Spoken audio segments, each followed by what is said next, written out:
Hello everyone, a very warm welcome to you to this week's edition of Your Image, the public relations program on television. My name is Folarin. Today, as it is our will, we are going to tease out solutions to some knotty problems in the society. And as you all know, that public relations is analyzing trends and predicting consequences. We are looking at parenting beyond schools. And I have with me two guests representing the generations. One you may call Asian and the other modern. Today I have with me Chief Mrs. Adefolahan. You're welcome to the program now. Thank you, Okay. Mr. Folarin. Thank you very much. We also have representing the Gen Z, Mr. Manuwa.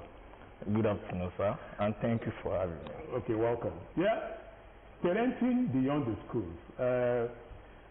Chief Adefolahan is an educator, and you have been. So, tell us, how can we ensure that we bring up glorious children? Let's use you as an example.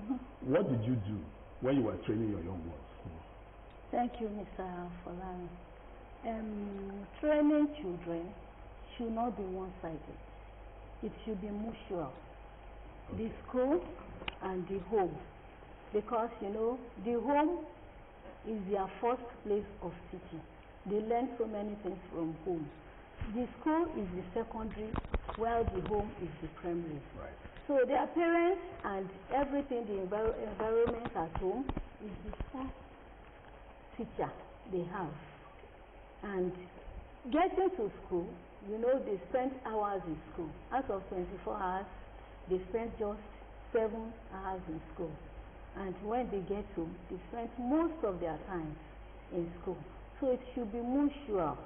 The parental side and the, you know, school side. Okay, but what we observe is that most days parents are on the go. You know, yes. They want to go to work. They want to go. The husband is working. The wife is working. They are on the go. So how can they marry this? You know, this, you know, frenetic schedule. For parents to have glorious children, they have to train their children intentionally and have time for them. What I mean by intentional is that they must know everything about their children. Is that be possible? in the life. Yes, it's possible. Be in the lives of their children. You know, live with them there and there. Even when you are not there, you should be able to say, oh, my children, I know them. But you don't give them 100% trust. Okay, you don't give them 100% trust. Okay. That is why you check on them. Okay. Mr. Manuwa, tell us, share your experiences. When you were growing up, were your parents breathing down your neck? Yes. Like how we first say, parenting is the foundation of education. Right. Then I remember my dad, we think we suffering, chastising us, disciplining and the likes, but when we start growing up, we start discovering that all those things are those parameters that shape us to what we are today. The discipline aspect of it. Now, as mom, as Ada said, parents should intentionally involved in the affairs of their children. To talk of the discipline aspect, the character, their respect for people, and the sense of responsibility. Because then when I was growing up, my dad would always give me one thing or the other to always figure out. My dad doesn't like seeing me sitting down in one particular without doing anything meaningful. Even if I have to read, even if I have to see something, or even if I have to figure out something for him. So he always give me that sense of responsibility then, giving me an assignment. Sometimes I ask him questions about things, trying to figure out about things like, okay, this is what I learned in school.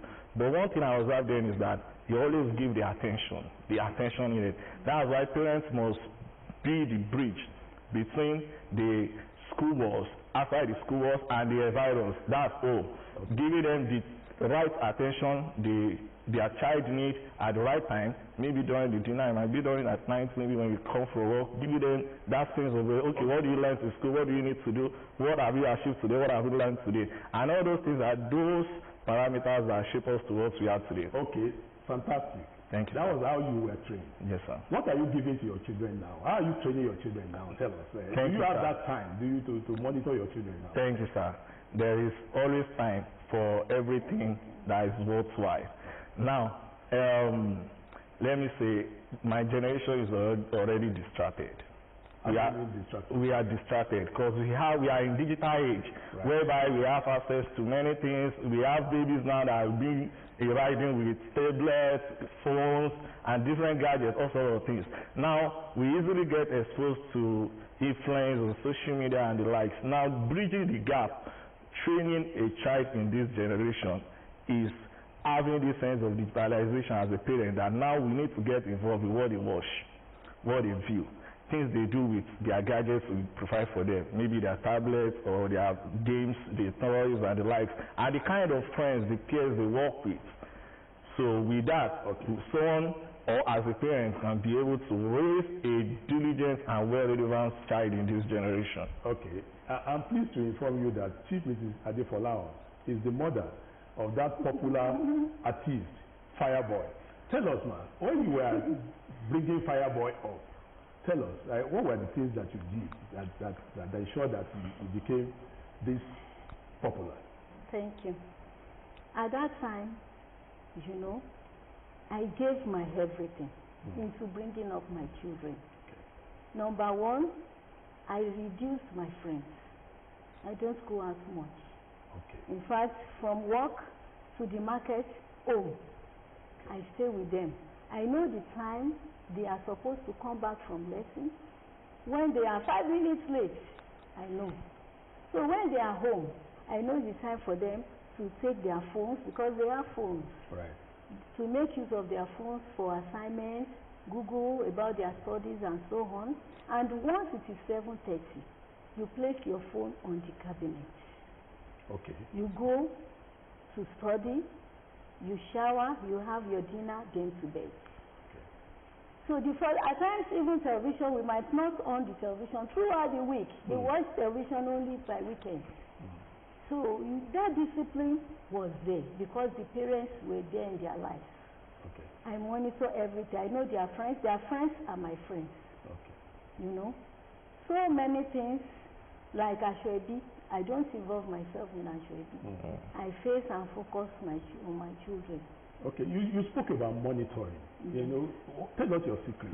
You said something earlier on. Share your secret with us. The secret I want to share with parents now is that for you to know everything about your child, you have to, you know, probe into their lives. You check their personal belongings, because children of nowadays, we just discover that they drink drinks, drinks, and they watch illicit videos on digital phones, which is supposed to make them study, to enhance their study. They use it to go for immoral things. So you check their phones, you block all apps that you don't want your children to see. You keep the phone for specific purposes. Then you make sure that you know their friends. Let their friends be your friends. That is when you are intentional about your children. Well, you said something about open my phone, I have so many of my friends, my children's friends contacts. Okay. Even from primary school level to secondary school level to university level, I know so many of them. What if the child tells you that, Mommy, you are give it? No. You do it stylishly and lovingly. Okay. You do it stylishly and lovingly. How, my darling? What is that? What is that in your hand? Because a lot of them, they have tattoos, they have signs of this cultism, they have it on their body. But parents are not, they are ignorant. They are not aware. Yes, they are not aware.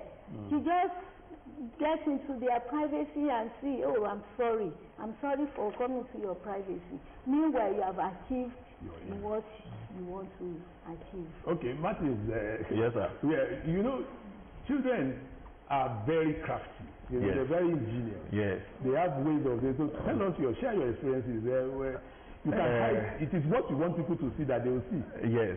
You agree? Yes, I agree. Okay. It's what we actually want. Like Mom said, I will just buy it to privacy to achieve whatsoever you need to study about your children or you need to get to know about them. But at the same time, we also need to study them psychologically.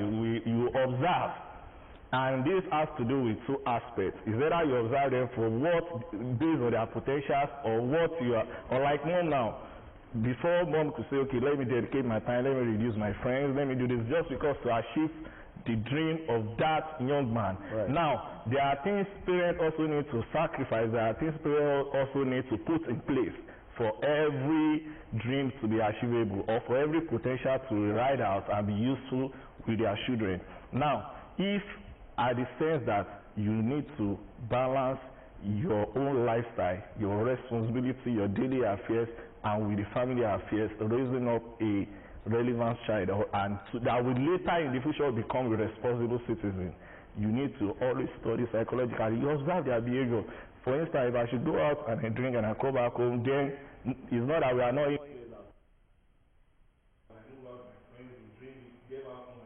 even without talking, because in my charisma it will be obvious the way I express. Even if I should greet him, I would have to create like 5-inch distance to him, like good evening sir, daddy, I'm back home, welcome, all those things. Okay, then what we're saying is that parents should do environmental scanning.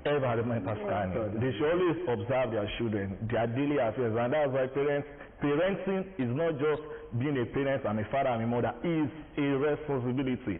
That parenting is the responsibility, absolute responsibility. That means you have to dedicate yourself as a balancing your lifestyle, your career lifestyle, you're balancing your home as well. Well, generally, madam, we see that these days they are saying that children should not be beaten. They are saying that they should not be caned. Is this not adversely affecting their development? It's definitely affecting them. Personally, I'm not an advocate of caning students. Corporal punishment. I'm not an advocate of that. But I believe in, if you spare the rod, you spoil the child. Define the rod for us now, because the rod doesn't have to be the cane. The rod doesn't have to be the cane. It could be the words of your mouth. Okay. So you can sit a child down, talk to the child. If the child is truly knowing that he has done something wrong and wants to change, he might be crying. Okay. That's a sign of remorse. Yes, a sign of remorse. Then you discipline the child, not only by caning, you can separate the child from others. Go to the back of the class, kneel down, raise up your hands, close your eyes, and face the wall. The moment that child is there, he will be thinking of so many things in his head that, oh, what have I gotten into? What have I put myself into?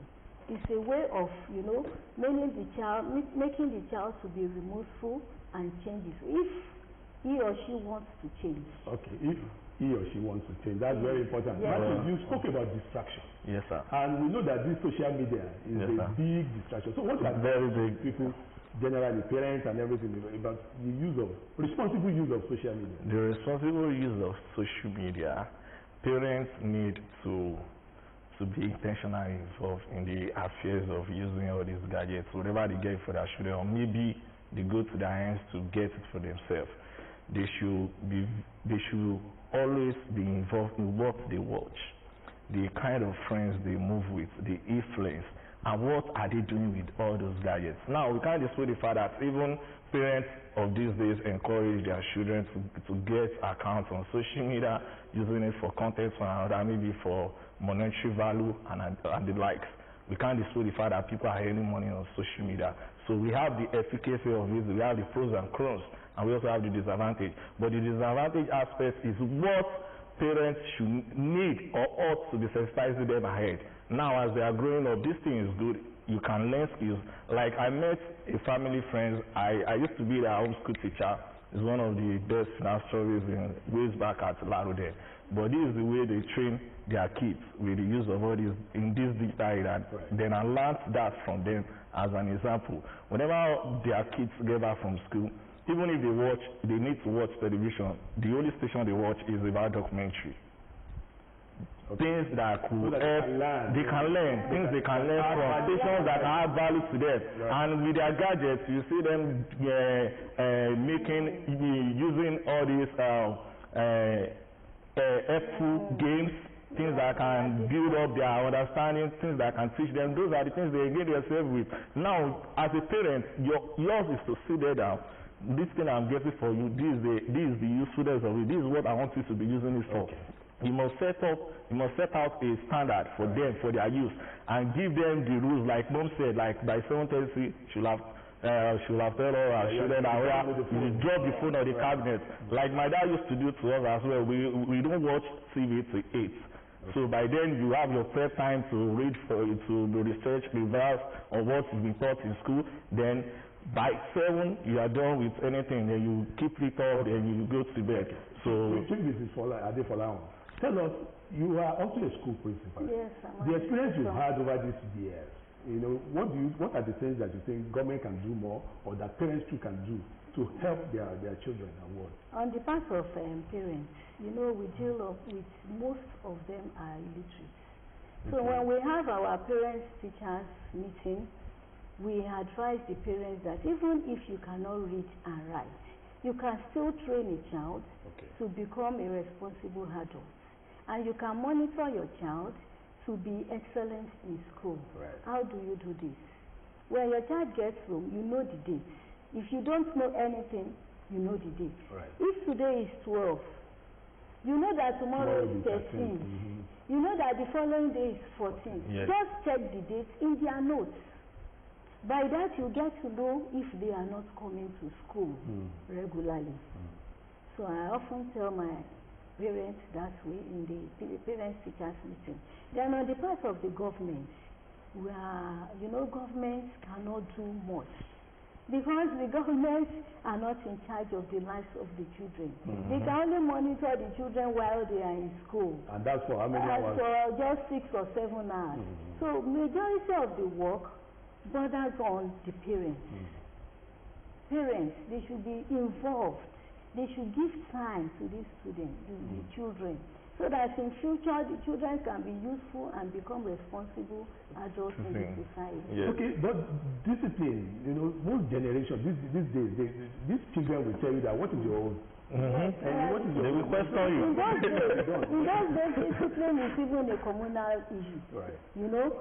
Everybody in the community, they gather to discipline a child, and the parents will even say thank you. But now, you dare not beat somebody's child. Because he might not be fed well. He might be hungry. And you say you want to discipline such child, and something happens to that child, you'll be in trouble. Then at the same time, looking at what is the trend of things socially, this kidnapping issue, if you see somebody not dressing well in the street, and you want to come here, look at how you are dressed. The child might be shouting that, kidnapper, kidnapper, kidnapper. So all this is affecting the moral decadence in the society. Yes. And it's eating deep into our system. Martin, your take? Yes, sir. My take on that is that we also need to understand the fact that parents ought to be the bridge about the tripartite nation or tripartite nature of every child, the spirit, the body, and the soul. What they absorb into their soul, building the conscience out of them, inculcating the discipline they need. And this starts from home. Everything begins from home. Parents, they are the first teacher of every child. They instill that discipline in them. This is what you need to do. This is the right thing you need to do. You wake up by 5 a.m., you do your house chores, you wake up, you do this, and in the morning, learn respect, you greet your parents, greet your elder ones. You're training such child how to be responsible. Right. Now, with all those things, if such child gets to school and absorb the educative aspects in school, because school education begins in classroom. When such child absorbs everything, then balance it with the kind of education, informal education he or she obtains at home, then such child will be a responsible, not just a responsible child that grows to be a responsible adult. So, it is often said that parenting is a lifelong thing. Yes. This is Adefolahan. Are you still after your son? We are still parenting. Do you we are still parenting them, no matter the age. Okay. You parent them all through their lifetime. Yes. It's not a matter of years. It's not something temporal. But in school, what they do in the school is temporary. It's temporary. Because they have limits. How do you parent a child that is world famous, that is okay, that Yes, is rich? you call the child and he's not picking. He's not picking. Nobody knows it all. Send a message that, why are you not picking my call? Please pick my call. Yeah, you pick my call. You discipline that. Why are you not picking my call? Then the next thing is, Mom, I'm in the studio. Calm down, Mom, I'm in the studio. So you still, continue saying that. Once you are in the studio, just text me. Don't keep me that I will be, imagining and where are you, what are you doing, what is happening to you. So we keep parenting. It's a lifelong process. It's a lifelong process. Yes. Parents need to be their child mentor, their children mentor, and the model, the right model to their children. One common mantra is that youth are the future leaders of tomorrow. Yes. Do you think you future leaders are ready? Are you ready to take over government? Yes, I can say we are ready, and at the other end, we are not really ready. Because, like I said earlier, we are distracted. We are distracted already. But the best thing to put in place is that let parents out there, let's start putting the right place in order, bringing in the bridge of balancing both the social lifestyle, the environment, and the academics. And with that, the future leaders will be right. As we begin to round up, Chief Mrs. Adefolahan, what's your advice to parents generally, and finally now on what they should do so that they can ensure that their children will come out well? Thank you. My advice to parents generally is that you don't only feed your child, you take care of your child in every aspect of his or her life. Cognitive aspects, psychomotor aspects, the health, you take care of their health, you take care of them emotionally. There are some things you don't expose your children to. There are some environments you dare not live because of your children. So you take care of their mental state. Then apart from that, you have to pray for them. You have to intercede for them. You have to wake in the middle of the night to pray for them because you are their prayer warrior. So spiritually, you have to be there for them. Okay. Martin, yes, you're also a young parent now. Yes, sir. Have you learned something today? Definitely. I've learned a lot. Definitely. Okay, share with us what you've learned.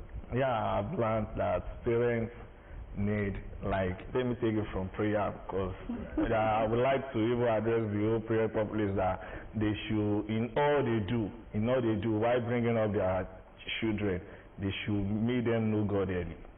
It helps. Because there will be a stage, a certain phase of every child's life that your parents will be there, but you need to balance your lifestyle with God and keep having that belief system in Him. So I really learned a lot. That's the Holy Book says righteousness exalts a nation. Yes, so, in rounding off, we've discussed what we should do, what we should not do. We should be intentional. Yes, sir. I'd like to thank you for coming, madam. Thank you. Thanks for having us. Martins, I'd like to thank you for Thank you for having me, sir. Okay. And on that note, that's a wrap on the program today. Until next week, when we come your way again with a fresh edition of the program. On behalf of the team, Akio Fudero, Dara Devinpe, Fuki Akinrebe, and a host of others, this is Folarin saying bye for now.